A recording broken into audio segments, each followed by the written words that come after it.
In this super important video, I'm going to share with you my total experience of how my account, my seller account on Amazon got deactivated for the very first time in almost 10 years of selling on Amazon. But most importantly, how I was able to get it back so I can start selling again.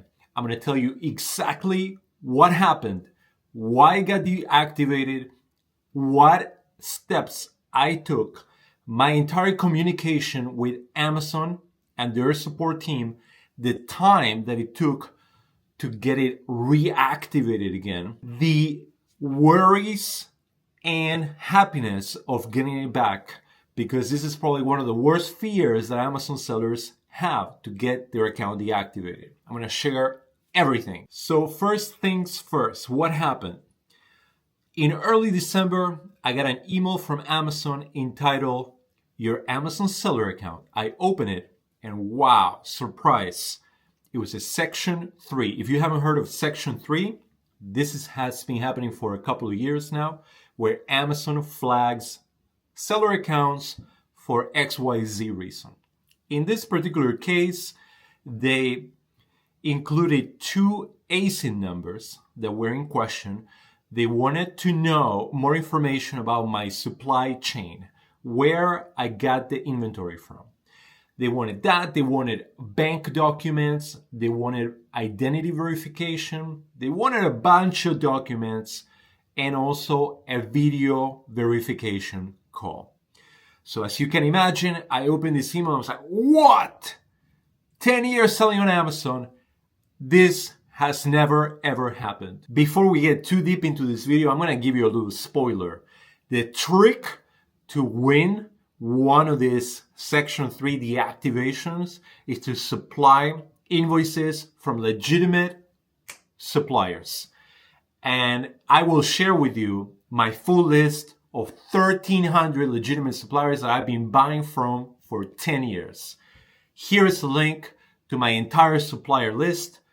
Check it out. Make sure that you don't buy from shady suppliers and you only buy from legitimate suppliers. That will always help you win these type of cases. Also, if you're having trouble finding profitable products from legitimate sources, I share my profitable products that I find every single day with you via email. Make sure to check it out. Here's the link. Don't miss out. Don't spend hours of your day trying to find a profitable product that could just be sent to you via email from me. And I source them myself. I don't use any virtual assistants or anything like that. I get my eyes in front of that computer, find those products, and send them to you myself. So make sure to check that out, and let's go back to that video right now. Well, my particular guess is that I actually went on a small vacation abroad last December. I was in France for 1 week to celebrate Christmas and the winter markets, all that with the family. It was a lovely time. Not so lovely that when I was in France, I got this letter from Amazon. As you can imagine, it didn't ruin my vacation, but it set down the mood a little bit. Now, what I imagine happened is that while I was abroad, I logged in from a French IP address. At the same time, I had tried to log in to a buyer account that I had many, many years ago, because I had a Prime Video that I had purchased, some movies that I had purchased almost 5 to 7 years ago. And in that particular account, I couldn't access it because a whole story with two-step verification codes. Long story short, I had tried to access this long-forgotten buyer account that I had with Amazon, in addition to being logged in from an external IP address. That's my assumption of what triggered a red flag with Amazon. Now, I thought that this was just going to be a simple verification call. I'm going to show them my ID. I'm going to provide a little proof here and there, and that's it. Reactivation is possible. Now, Just as a footnote, my account did not get deactivated right away. My account got flagged for Section 3, but I was still being able to sell. My account was still nice and active. And Amazon gave me 14 days to complete the verification call with them. So I was like, you know what? I'm on vacation. I'm not going to spend time doing this. I'm going to take care of this when I go back to the United States with plenty of time. In the meantime, all my inventory, because it was getting closer and closer to Christmas, was flying off the shelves. My sales continued to be pumping as usual. And I was still selling through my inventory, despite of the Section 3.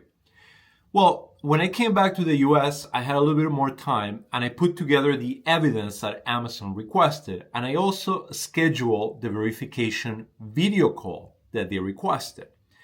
Now, when I scheduled the verification call, for some reason, it got scheduled on European time. And I thought that it was in United States time. So when I actually logged into the verification call, it said that the time had already expired. I was too late for the call, so I had to reschedule it. And the earliest available schedule was going to be the following week. And I was like, okay, fine. I'll wait one more week. Now, what happened is, as I was waiting, unbeknownst to me, 14 days since the initial notice that I received from Amazon had already gone by. And that's when my account got deactivated because I hadn't completed the verification call, the verification video call within the 14 days that Amazon allowed. So now my account had a big red flag saying it got deactivated. All my funds were being held. That means that Amazon will not disburse any further payments to your bank account. I can't take my FBA inventory back, meaning I can't create removal orders anymore. Basically, the entire Amazon account is 100% frozen. And that's when I was like, wow, okay, this might be a little bit more serious than I originally thought. So I'm going to give it plenty of attention. So I went back to the original email that I got from Amazon and I read through all the things that they needed from me. They needed bank statements proving my name and my address. They wanted my ID, either my driver's license or my passport, a photo proving my address and my name. They wanted supply chain documents of where exactly I got the inventory, and they name a couple of units, a couple of ASIN numbers specifically. So I had to provide all that. In addition to that, I had to provide credit card statements of the credit cards that I used to pay for that specific inventory, my business registration documentation, meaning my LLC, my EIN, any tax-related information. So I prepare all those documents. And as you can imagine, these were a ton of documents, and because I took it extremely seriously and I saw it as almost building a legal case. And as a matter of fact, a lot of people hire attorneys that specialize in Amazon reactivations for this very purpose. But because I felt very confident that I can win this case on my own, I didn't hire any additional help so that I could battle it myself. And I did spend about 4 to 5 hours arranging all the documentation that I needed. And because there were so many different documents, I combined everything on a PDF, on one PDF, and I took screenshots of everything. So let's get started because I want this video to be a full guide on what you should be doing step by step to help you fight Section 3 account deactivations and successfully come through just like I did. So I want to help you build your own case. So this is exactly step by step what I did. starting with my business registration. So for every document that I prepare, I started that with a Word document. So if you have Word, open Word document, and at the very beginning, put, for example, business registration documentation as a headline. And then you're going to explain with bullet points what is included in this PDF. Again, I want you to imagine and see this as building a legal case in your favor to fight this with Amazon. You are the attorney, Amazon is the plaintiff, you are the defendant, and you need to defend yourself to get your funds, your inventory, and your account back. So this is exactly what I put. Below, please find screenshots of my articles of organization for my LLC. And this is my latest annual report that I file with my state. So you will have your own state. Everybody will have their own state that you file your annual reports. If you do have an LLC, you need to include this annual report, your EIN registration. When you first sign up for an LLC, you get an EIN letter, either by mail or electronically. So include that and put this in your bullet points. And then, at least with my state, I can log in online, search for my company name, and it will show my own name as the main managing member and my address and all of that. So what I did is I logged in to the state website for the Treasury where I have my LLC registered. I looked up my own company and I took a full page screenshot showing my company name, my annual report, my name as a managing member, when I started the company. Again, add as many documents as possible. So that's the introduction. And then you scroll down and one by one, you're going to be either taking a screenshot or downloading these documents and then opening them and taking a screenshot and pasting that on your Word document. Everything will go on a Word document. So again, introduction, title, introduction, bullet points of what's included, and then you attach all the evidence onto the Word document. Once you're done attaching all the evidence, what you're going to do is you're going to go to inside Word, you're going to go to File, and you're going to do Export As, and you're going to save it as a PDF. You're not going to save it as a Word document. You're going to save it and export it as a PDF document. Now, if the PDF is too big, because Amazon, I believe, has a limit of up to 10 megabytes per document, there are several tools. Just Google PDF compressor or something like that, and that will compress your PDF. Just make sure that you use a legitimate online website. I actually use adobe.com to compress my PDF, because remember, you have sensitive data, including your bank information and all that, so you don't want that to end in the wrong hands. And then you're going to compress it under 10 megabytes per document, and you're going to attach that to the business registration part of the required information that Amazon requires. Okay, secondly, we have the identity verification. Here, Amazon gives you an option to either include a driver's license, a passport. Again, it needs to be a government legal document. I attach my latest driver's license. Make sure that it's not expired, of course. And you're gonna snap a picture of the front and the back of your driver's license. Make sure it's well lit so that all your driver's license is very, very visible, and all the tiny, tiny details, including a date and all of that, is highly visible. And again, the same format. At the very top, you're going to put a title, identity documentation, and bullet points. Front of the driver's license is attached. Back of the driver's license is attached. And then you're going to export it into a PDF and upload it in the right part of your Section 3 appeal within Seller Central. All right, next is your bank account statements and documentations.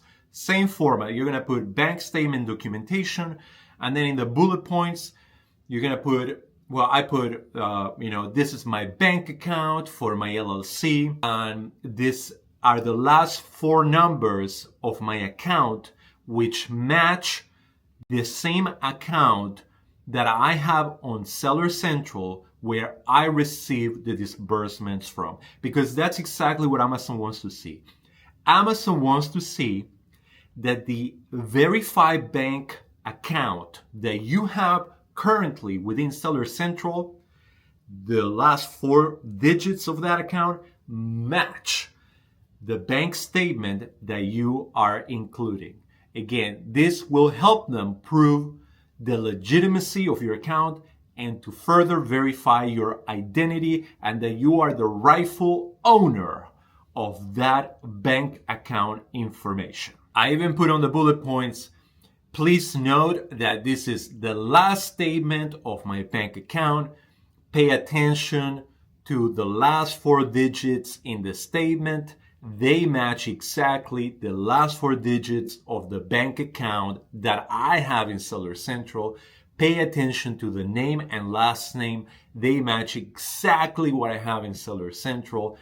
And look at the Amazon disbursements that are appearing in this bank statement. It says from Amazon, and the disbursements match exactly the disbursements that you guys, Amazon, have given me. Again, build a case. Be as clear, concise as possible as explaining this information to a 5-year-old. Remember that these manual reviewers working from Amazon are not the brightest chip on the block, and they will breeze through your application. And if it's not clear, they will click on that rejection button, which is what most sellers are going through. Make sure that you are as clear and provide as much information as possible to win this case. And lastly, we have the final piece of the puzzle, the most important piece of documentation that Amazon requested on their initial email, which is the supply chain documentation. And in that initial letter to me, they requested more documentation on 2 ASIN numbers. So what I did was, again, brand new Word doc, and put supply chain documentation on big letters. And then on bullet points, I put ASIN number, and I quoted the same ASIN number that they gave me. And here is the information for this ASIN number. And I put, it was purchased from such and such retailer. Here's a screenshot. It was purchased on such and such date. It was delivered by such and such carrier on this date. And here is a screenshot with the delivery confirmation. And here is a tracking number that proves that the item was delivered. And it was delivered to my prep center. And here is their address. And here is their information. And the total amount that I spent on this item, it was this.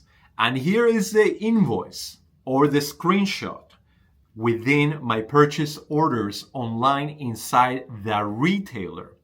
A full page screenshot. Again, be very, very clear. And as you can see, the screenshot or the invoice matches the exact units and the amount of units that I purchased on that date, and the same units that were delivered to my verified address in Seller Central. And then you attach the credit card. So you're going to go into your credit card statements, the same credit card that you use to buy that inventory.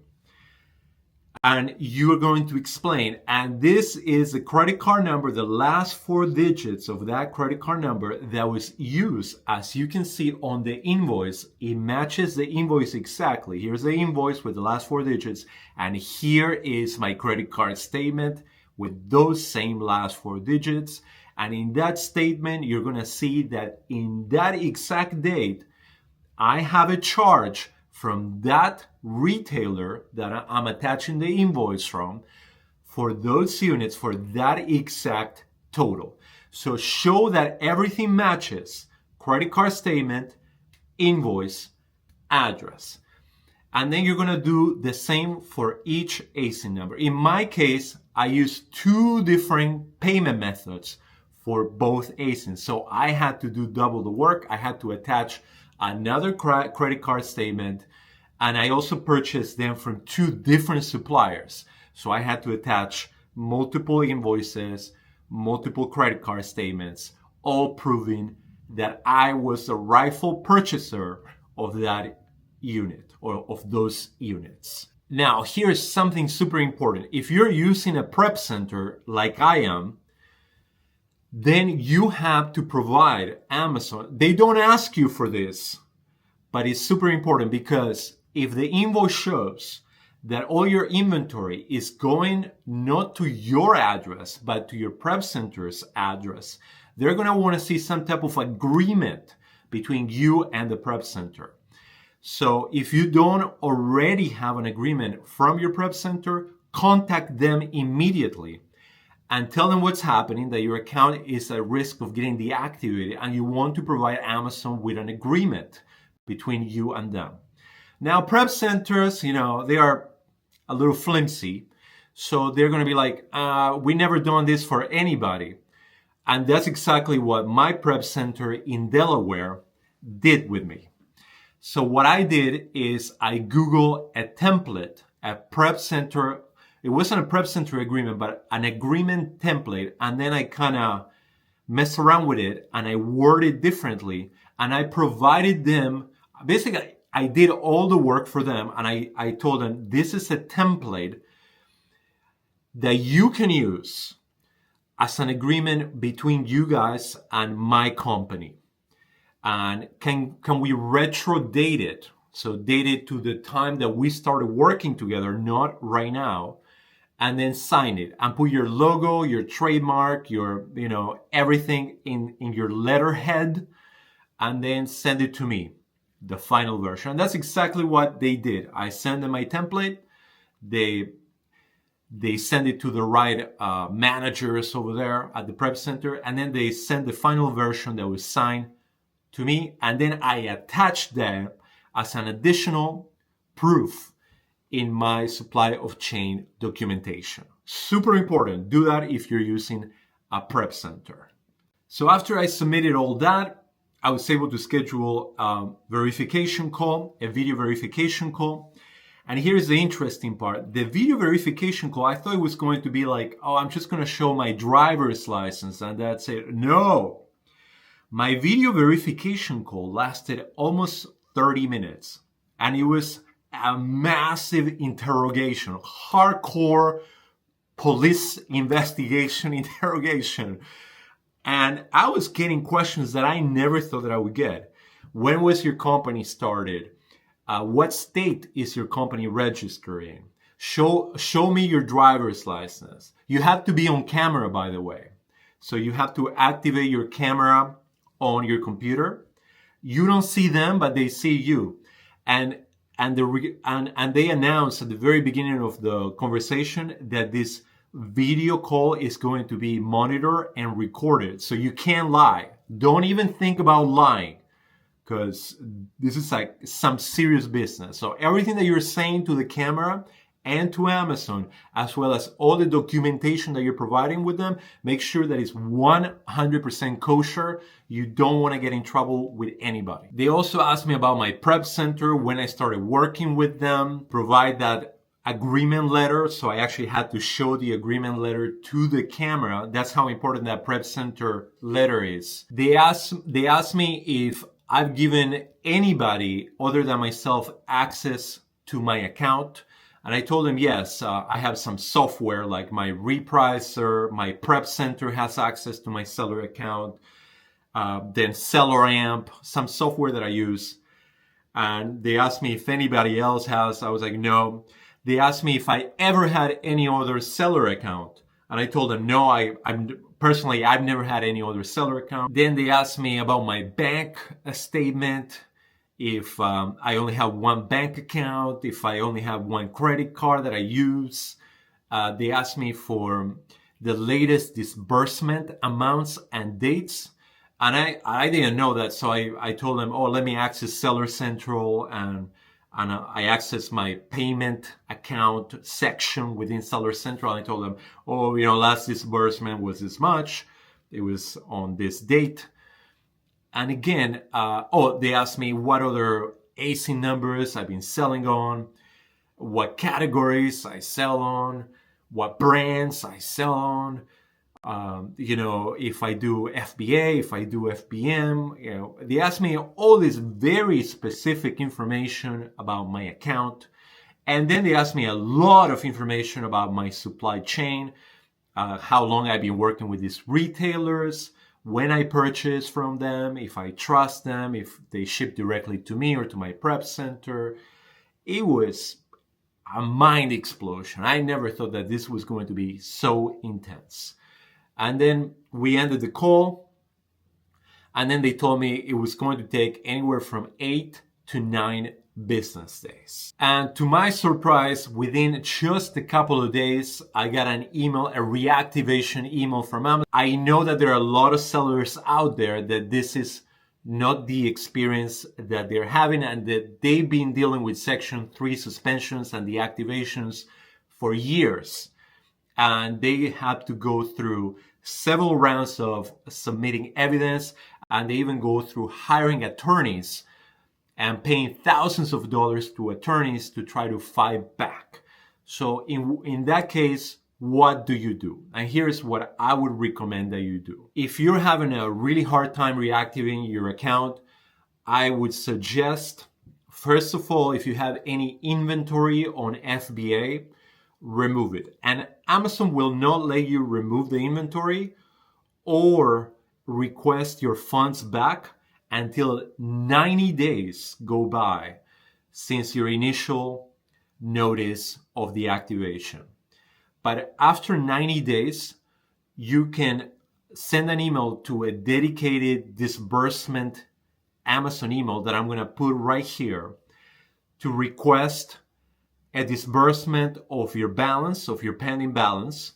And they will say that it's up to their own discretion, but in 95% of their cases, even if your account is deactivated and you can't get it back, they will still disburse your funds. But you have to manually send that email to them to ask for the funds back. Now, they have a separate email for getting your inventory back, because when you try to get your inventory back, you cannot create a removal request. The removal request ability is completely disabled once your account is deactivated. So this is the email to request for them to reactivate that ability for you to create a removal order. So you're gonna write to this email saying, hey, my account is deactivated. I'm still in the process of investigation or providing evidence. But in the meantime, I would like to get my inventory back so I can sell it in other marketplaces. And here's my official request. And within a few days, for what I hear and read in several forums, sellers are able to get that ability to create a removal order back. And you go ahead and log into Seller Central and create a removal request for all the FBA units that you have. That way, hopefully, if you still have problems reactivating your account, you get all your inventory back and you also get all your funds back. And that way you take most of the pressure off. In the meantime, continue submitting evidence.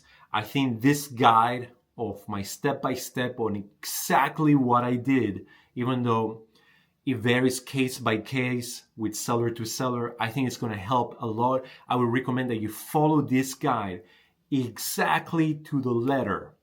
That way you up your chances of getting your account reactivated. On the flip side, if you were one of the lucky ones like I was to get your account reinstated almost immediately, big congratulations. That was a huge win. And what I got, the big lesson that I got out of it is I thought that I was immune. I really thought that after selling for 10 years and having the numbers that I do in my sales, I was completely immune to Section 3s. I was completely immune to deactivation. And what I learned is that nobody is immune. As I was trying to gather more information, I was going through Twitter accounts, I was going through seller forums, and I was trying to see what other people's experience has been battling these deactivations. And I even saw sellers that have been selling for 15 years on Amazon and are some of the top sellers in the entire industry that sell tens of millions per month. They went through the same thing. They got Section 3s. They got deactivated. And they were telling how much trouble they are having in getting their account reactivated. So what I learned is that nobody's immune. The only thing you can do is provide as much evidence as you can. But once you come out of it, the good news is that the worst is over and now you can continue selling on Amazon. Will it happen again? Will I get another Section 3? Will I get another deactivation? Maybe. Another important lesson is make sure that you're always buying from legitimate suppliers. That way you can provide a legitimate supply chain in your documentation. If I wouldn't have purchased from legitimate suppliers, and this includes eBay, Mercari, sellers from Telegram, or sellers that DM me on Skype, or sellers from Discord. If you're buying from all those shady sources or third-party sources, chances are that you're not going to be able to reactivate your account because you're not going to be able to provide a chain of custody, which is exactly what Amazon wants in this type of submissions. So always make sure to buy from legitimate suppliers. If you need a list of suppliers, I have a list of almost 1,300 legitimate suppliers that I buy from doing online arbitrage, that I've been buying from for the last 10 years. This is the link. You can also see it on the video description, and you can check those out. I can share those with you. It's all my full transparent list of suppliers that I've been using for 10 years, and I don't buy from anybody else because I don't want to risk my account getting deactivated forever. So make sure to check that out. Also make sure to check out my online arbitrage leads, where I basically find products, profitable products every single day, and I send them to your email. That way it saves you hours every single day. I do all the work for you and I share those with you so you can have them and you basically can buy the inventory, sell the product, and profit. I hope this video was extremely helpful. Make sure to like the video, make sure to subscribe to the channel, and I will see you on the next one. Keep up the great work that you're doing selling on Amazon. Remember, don't be scared. This is just a little obstacle. Keep pushing, keep selling hard on Amazon, and keep profiting every single day. Take care.